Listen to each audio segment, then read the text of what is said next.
എല്ലാവർക്കും നമ്മളുടെ പുതിയൊരു വീഡിയോയിലേക്ക് സ്വാഗതം. എല്ലാവരും സുഖമായിട്ടിരിക്കുന്നു വിശ്വസിക്കുന്നു. അതുപോലെ തന്നെ ഞങ്ങളും ഇവിടെ സുഖമായിട്ടിരിക്കുന്നു. അപ്പോൾ ഇന്ന് നമ്മൾ ചെമ്മീൻ കൊണ്ട് അടിപൊളി ഒരു റെസിപ്പിയാണ് ഉണ്ടാക്കാൻ പോകുന്നത്. വീഡിയോ കണ്ടുകൊണ്ടിരിക്കുന്ന സമയത്ത് നിങ്ങൾക്ക് എൻ്റെ ചാനൽ ഇഷ്ടപ്പെടുകയാണെങ്കിൽ എൻ്റെ ചാനലൊന്ന് സബ്സ്ക്രൈബ് ചെയ്യാനും ലൈക്ക് ചെയ്യാനും ഷെയർ ചെയ്യാനും കമൻറ്റ് ചെയ്യാനും മറക്കരുത്. അതുപോലെ തന്നെ സബ്സ്ക്രൈബ് ചെയ്യാതെ ആരെങ്കിലും കാണുന്നുണ്ടെങ്കിൽ പ്ലീസ് ഒന്ന് സബ്സ്ക്രൈബ് ചെയ്യണം കേട്ടോ. അതുപോലെ തന്നെ സ്കിപ്പ് ചെയ്യാതെ വീഡിയോ മുഴുവൻ കണ്ടൊന്ന് സപ്പോർട്ട് ചെയ്യണേ. എന്നാൽ നമുക്ക് റെസിപ്പിയിലേക്ക് പോയാലോ. അതിനായിട്ട് നമ്മൾ എടുത്തിരിക്കുന്നത് ഒരു 600 ഗ്രാമോളം ഉണ്ട് ഈ ചെമ്മീന്. ഞാൻ ചെറുതാണ്. ഇതുപോലത്തെ ചെമ്മീൻ ചെറിയ ചെമ്മീനാണ് ഇങ്ങനെ വറ്റിച്ചെടുക്കാനും ഉലത്താനും ഒക്കെ നല്ലത്. വലുതെടുത്തു കഴിഞ്ഞാൽ അത്രയ്ക്ക് അങ്ങോട്ട് ടേസ്റ്റ് കിട്ടത്തില്ല. ഇതുപോലത്തെ ആകുമ്പോഴത്തേനും വലിയ കുഴപ്പമില്ല, നല്ല ടേസ്റ്റ് കിട്ടും. പിന്നെ നമ്മുടെ നാട്ടിലൊക്കെ ഈ തെള്ളിച്ചെമ്മീൻ എന്ന് പറയുന്ന ചെറിയ പൊടിച്ചെമ്മീനില്ലേ, അത് നല്ലതാണ് ഉലത്താനും അതുപോലെ തന്നെ അച്ചാറിടാനൊക്കെ സൂപ്പറാണ്. പക്ഷെ കുറച്ച് കഷ്ടപ്പെടണം അത് പൊളിച്ചൊക്കെ എടുക്കാനായിട്ട്. പക്ഷെ ആ സാധനം ഇവിടെ കിട്ടത്തില്ല. അതുകൊണ്ട് ഏറ്റവും പൊടിയായിട്ടുള്ളതാണ് രാഹുലിന് ഇഷ്ടമേ. അത് കാരണം ഞാൻ ചെറുത് കണ്ടപ്പം കുറച്ച് വാങ്ങിയതാണ്. അപ്പം നമുക്കിതൊന്ന് പറ്റിച്ചെടുക്കാം. അതിനായിട്ട് ഞാനിവിടെ കുറച്ച് തേങ്ങ കൊത്താക്കി വെച്ചിട്ടുണ്ട്. അപ്പം അതൊന്ന് ഞാൻ ഇതിനകത്തേക്ക് ഇട്ട് കൊടുക്കുവാണ്. പിന്നെ നമ്മൾ 2 കഷ്ണം കുടംപുളിയാണ് എടുത്തിരിക്കുന്നത്. അതും കൂടെ ഞാൻ ഇതിലേക്ക് ഇട്ട് കൊടുക്കുവാണ്.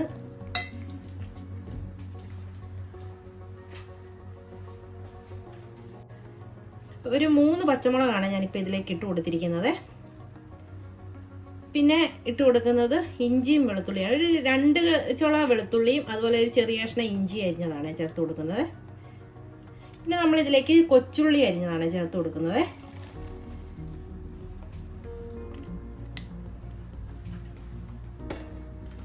പിന്നെ നമുക്ക് കറിവേപ്പില ചേർത്ത് കൊടുക്കാം.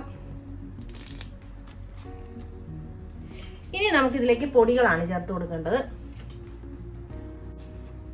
1 ടീസ്പൂൺ കുരുമുളക് പൊടി ഇട്ട് കൊടുക്കുന്നുണ്ട്.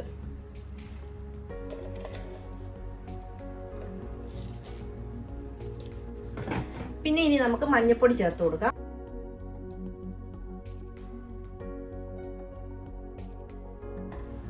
ഒരു ടീസ്പൂൺ എരിവുള്ള മുളക് പൊടിയാണ് ഇത്.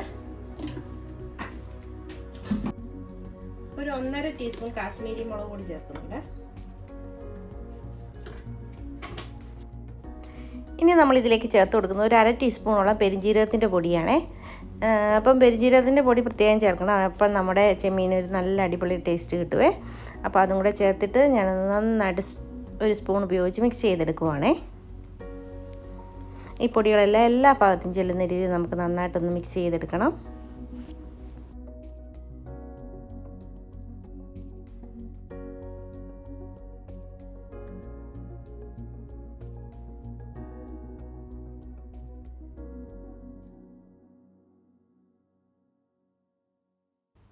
ഇനി ഇതിലേക്ക് നമുക്കൊരു 1/4 ഗ്ലാസ്സോളം വെള്ളം ചേർത്ത് കൊടുക്കാം. ചെമ്മീനകത്ത് കുറച്ച് വെള്ളമുണ്ട്, നമുക്കൊരു കുറച്ച് വെള്ളം കൂടി ഒന്ന് ഒഴിച്ചു കൊടുക്കണം. അല്ലെങ്കിൽ ചട്ടിയുടെ അടിയിൽ പിടിക്കാൻ ചാൻസ് ഉണ്ട്. അതുകൊണ്ട് നമുക്ക് കുറച്ചൊരു വെള്ളം ഒഴിച്ചു കൊടുക്കണം.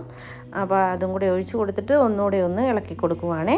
ഈ സമയത്ത് ഞാൻ ഉപ്പ് ചേർത്തിട്ടുണ്ട്. ഉപ്പ് ചേർത്ത വീഡിയോ എൻ്റെ സ്കിപ്പായി പോയതാണേ. അതും കൂടെ ഇട്ട് കൊടുത്തതിന് ശേഷമാണ് ഞാനിതെല്ലാം മിക്സ് ചെയ്തത്. ഇപ്പം ഞാനൊന്ന് തട്ടിപ്പൊത്തി വെച്ചിട്ടുണ്ട്. ഇനി നമുക്കിത് അടുപ്പത്ത് വെച്ച് നന്നായിട്ടൊന്ന് വേവിച്ച് വറ്റിച്ചെടുക്കണം. അപ്പോൾ അതിനായിട്ട് ഞാനിതൊന്ന് മൂടി വെച്ച് കൊടുക്കുവാണേ. ഇനി കുറച്ച് കഴിഞ്ഞിട്ട് നമുക്കൊന്ന് തുറന്ന് നോക്കാം. കുറച്ച് കഴിഞ്ഞ് ഞാനൊന്ന് തുറന്ന് നോക്കിയപ്പോൾ നമ്മുടെ ചെമ്മീനൊക്കെ വറ്റി കുറച്ച് വെള്ളം ഉണ്ടെന്നാലും ഏകദേശം വറ്റിയൊക്കെ വന്നിട്ടുണ്ട്. ഒന്ന് ഇളക്കി കൊടുക്കുവാണ്, അടിയിലൊന്നും പിടിക്കാതെ. ഇടയ്ക്ക് ഞാനൊന്ന് ഇളക്കി കൊടുത്തിട്ടുണ്ടായിരുന്നേ. കഴിഞ്ഞിട്ട് പിന്നെയും ഒന്ന് ഇളക്കി കൊടുക്കുവാണ്. അതിനുശേഷം നമുക്കിനി ഇതിലേക്ക് ചേർത്ത് കൊടുക്കേണ്ടത് പച്ച വെളിച്ചെണ്ണയാണ്. അപ്പം കുറച്ച് പച്ച വെളിച്ചെണ്ണ ഇതിലേക്ക് ഞാൻ ഒഴിച്ച് കൊടുക്കുന്നുണ്ട്. അതും കൂടി ഒഴിച്ച് കൊടുത്തതിന് ശേഷം നമുക്ക് ഒന്നുകൂടി ഒന്ന് മിക്സ് ചെയ്ത് കൊടുക്കണം. മിക്സ് ചെയ്ത് കഴിഞ്ഞിട്ട് നമുക്കിതിലേക്ക് കുറച്ച് പച്ചക്കറിവേപ്പിലയും കൂടെ ചേർത്ത് കൊടുത്തിട്ട് ഒന്നുകൂടെ ഒരു 10-15 മിനിറ്റോളം ഒന്നുകൂടി ഒന്ന് അടച്ച് വെച്ച് ചെറുതീയിൽ ഒന്നുകൂടി ഒന്ന് നമുക്ക് വേവിച്ചെടുക്കണം. അതിനായിട്ട് ഞാനിപ്പോൾ ഒന്ന് മൂടി വെച്ച് കൊടുക്കുവാണേ.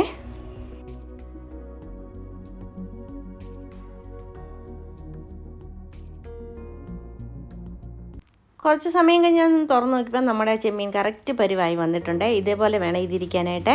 അപ്പോൾ നല്ല അടിപൊളി മണമാണ് വരുന്നത്. ഇത് ചൂട് ചോറിൻ്റെ കൂടെയും അതുപോലെ തന്നെ അപ്പത്തിൻ്റെ കൂടെ ഇടിയപ്പത്തിൻ്റെ കൂടെയൊക്കെ കഴിക്കാൻ പറ്റിയ നല്ലൊരു ചെമ്മീൻ്റെ റെസിപ്പിയാണ്. തീർച്ചയായിട്ടും എല്ലാവരും ഇതൊന്ന് ഉണ്ടാക്കി നോക്കണേ.